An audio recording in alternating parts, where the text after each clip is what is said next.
আৰক্ষী পৰেশ বৈশ্যৰ বাসগৃহত চিএম ভিজিলেন্সে চলাইছে অভিযান। চিএম ভিজিলেন্সে পৰেশ বৈশ্যৰ বাসগৃহত অভিযান চলাইছে আৰু সমান্তৰালকৈ কেইবাটাও একাউণ্টৰ তথ্য লাভ কৰিছে। বৃহৎ ধৰণৰ লেনদেন থকাৰ তথ্য ইতিমধ্যে লাভ কৰিছে। পুনৰলৈ কৈছো, আমি দৃশ্যাংশ দেখুৱাই গৈছো।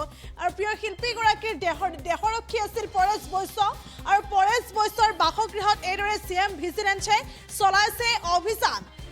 আৰু পৰেশ বৈশ্যৰ বংগৰস্থিত হাজোৰ বংশৰস্থিত বাসগৃহত এইদৰে চলাইছে অভিযান। দুৰ্নীতি নিবাৰক শাখা গৈ এইদৰে উপস্থিত হৈছে। আমি দৃশ্য দেখুৱাইছোঁ। কামৰূপৰ এয়া বংশত এইদৰে মুখ্যমন্ত্ৰী দুৰ্নীতি নিবাৰক শাখাৰ অভিযান চলোৱা দেখিবলৈ পোৱা গৈছে। আৰু জুবিন গাৰ্গৰ দেহৰক্ষী পৰেশ বৈশ্যৰ বাসগৃহত এইদৰে চলিছে অভিযান। আৰু এই অভিযানত ইতিমধ্যে অভিযান চলাইছে। আৰু সমান্তৰালকৈ উল্লেখ কৰিব লাগিব, প্ৰতিটো বেংক একাউণ্টৰ হিচাপ নিকাচ লৈছে। আমি দৃশ্য দেখুৱাই গৈছোঁ। প্ৰতিটো বেংক একাউণ্টৰ 16জনীয়া এটা দল গৈ এইদৰে উপস্থিত হৈছে।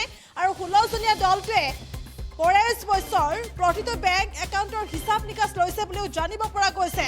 আৰু লগতে জুবিন গাৰ্গৰ প্ৰিয় শিল্পীগৰাকীৰ ৰহস্যজনক মৃত্যুৰ পাছতে পোহৰলৈ আহিছে জুবিন গাৰ্গৰ দেহৰক্ষী পৰেশ বৈশ্যৰ বেংক একাউণ্টত বৃহৎ ধৰণৰ লেনদেনৰ তথ্য। আৰু বৰ্তমানো এই অভিযান অব্যাহত আছে বুলি জানিব পৰা গৈছে। পুনৰলৈ কৈছোঁ, তদন্ত প্ৰক্ৰিয়া অতি ক্ষীপ্ৰ গতিত আগবাঢ়িছে। তদন্ত প্ৰক্ৰিয়া এতিয়া চলি গৈছে। আৰক্ষী প্ৰশাসন, চৰকাৰ প্ৰশাসনৰ লোকে এতিয়া তদন্ত প্ৰক্ৰিয়া অতি ক্ষীপ্ৰ গতিত আগবঢ়াই লৈ গৈছে। আৰু তেনেকুৱা সময়ত দেখিবলৈ পোৱা গৈছে ইতিমধ্যে নন্দেশ্বৰ আৰু পৰেশ বৈশ্য হৈছে প্ৰিয় শিল্পীগৰাকীৰ দেহৰক্ষী। PSO আছিল, আৰু PSO এই দুইজনকে ইতিমধ্যে গ্ৰেপ্তাৰ কৰা হৈছে, জেলত আছে। কিন্তু তেনেকুৱা সময়তে আজিৰ দিনটোত এয়া দৃশ্য দেখিবলৈ পোৱা গৈছে। কামৰূপৰ বংশৰত এইদৰে মুখ্যমন্ত্ৰীৰ দুৰ্নীতি নিবাৰক শাখাৰ এয়া অভিযান চলাইছে। পৰেশ বৈশ্যৰ এয়া বাসগৃহ, বংশৰস্থিত বাসগৃহত এইদৰে চলিছে অভিযান। দুৰ্নীতি নিবাৰক শাখাৰ এই অভিযান চলিছে। 16জনীয়া এটা দল গৈ উপস্থিত হৈছে। আৰু 16জনীয়া দলটোৱে এইদৰে পৰেশ বৈশ্যৰ প্ৰতিটো বেংক একাউণ্টৰ হিচাপ নিকাচ লৈছে বুলিও জানিব পৰা গৈছে। আৰু প্ৰিয় শিল্পীগৰাকীৰ মৃত্যুৰ পাছতে এই বহু চাঞ্চল্যকৰ তথ্য পোহৰলৈ আহিছিল। আৰু সেই চাঞ্চল্যকৰ তথ্যৰ ভিত্তিতে ইতিমধ্যে পৰেশ বৈশ্য আৰু নন্দেশ্বৰক গ্ৰেপ্তাৰ কৰা হৈছে। আৰু সমান্তৰালকৈ উল্লেখ কৰিব লাগিব যে আজিৰ দিনটোত এইদৰে 16জনীয়া এটা দল গৈছে পৰেশ বৈশ্যৰ বাসগৃহত উপস্থিত হৈছে। আৰু 16জনীয়া দলটোৱে এই পৰ্যন্ত অভিযান চলাই আছে বুলি জানিব পৰা গৈছে। অভিযান অব্যাহত আছে। আৰু এইদৰে এতিয়া দেখিবলৈ পোৱা গৈছে যে দুই দেহৰক্ষীৰ একাউণ্টত যি ধন পোৱা গৈছিল সেয়া আয় বহিৰ্ভূত আছিল বুলিও জানিব পৰা গৈছে। দুই দেহৰক্ষী নন্দেশ্বৰ আৰু পৰেশ বৈশ্যৰ একাউণ্টত যি ধন পোৱা গৈছিল সেয়া আয় বহিৰ্ভূত আছিল। আৰু ইতিমধ্যে মুখ্যমন্ত্ৰী তদাৰকী কোষত দুই দেহৰক্ষীৰ বিৰুদ্ধে নতুন গোচৰ ৰুজু কৰা হৈছে বুলিও কিছু সময়ৰ পূৰ্বে SITৰ মুৰব্বী মুন্না প্ৰসাদ গুপ্তাই সেই কথা উল্লেখ কৰিছে। আৰু তেনেকুৱা সময়তে এই খবৰ আহি পৰিছে যে এইদৰে পুনৰ চলিছে অভিযান। কামৰূপৰ বংশৰ মুখ্যমন্ত্ৰী দুৰ্নীতি নিবাৰক শাখা গৈ উপস্থিত হৈছে। 16জনীয়া এটা দল গৈ এইদৰে পৰেশ বৈশ্যৰ বাসগৃহত চলাইছে অভিযান। আৰু লগতে প্ৰতিটো একাউণ্টৰ হিচাপ নিকাচ লৈছে বুলি জানিব পৰা গৈছে। আৰু সমান্তৰালকৈ এই একাউণ্টত বৃহৎ ধৰণৰ লেনদেনৰ তথ্য পোহৰলৈ আহিছে।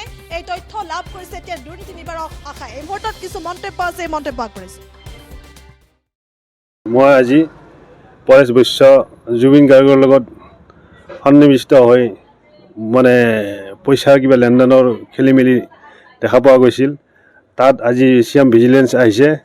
আৰু তেওঁলোকে আহি প্ৰতিটো ঘৰত তন্নকৈ প্ৰত্যেকটো বস্তুৰে প্ৰাইজ মানি লিখা হৈছে।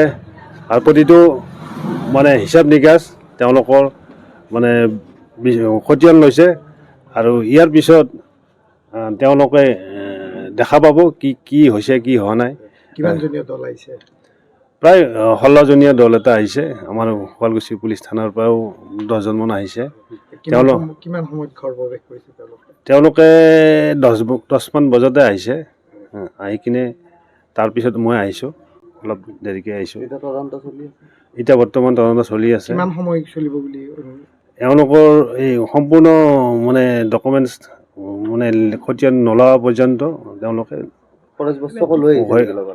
আলোচনা কৰি থাকিব। লগত পৰেশ বৈশ্য আছে নেকি? বৰ্তমান পৰেশ বৈশ্য ইয়াত নাই, তেওঁ জেলতে আছে। কিমান সময় হ'ল, কিমান সময় অভিযান চলিলে? এতিয়া 2 ঘণ্টা অতিক্ৰম কৰিছে। বাকী আৰু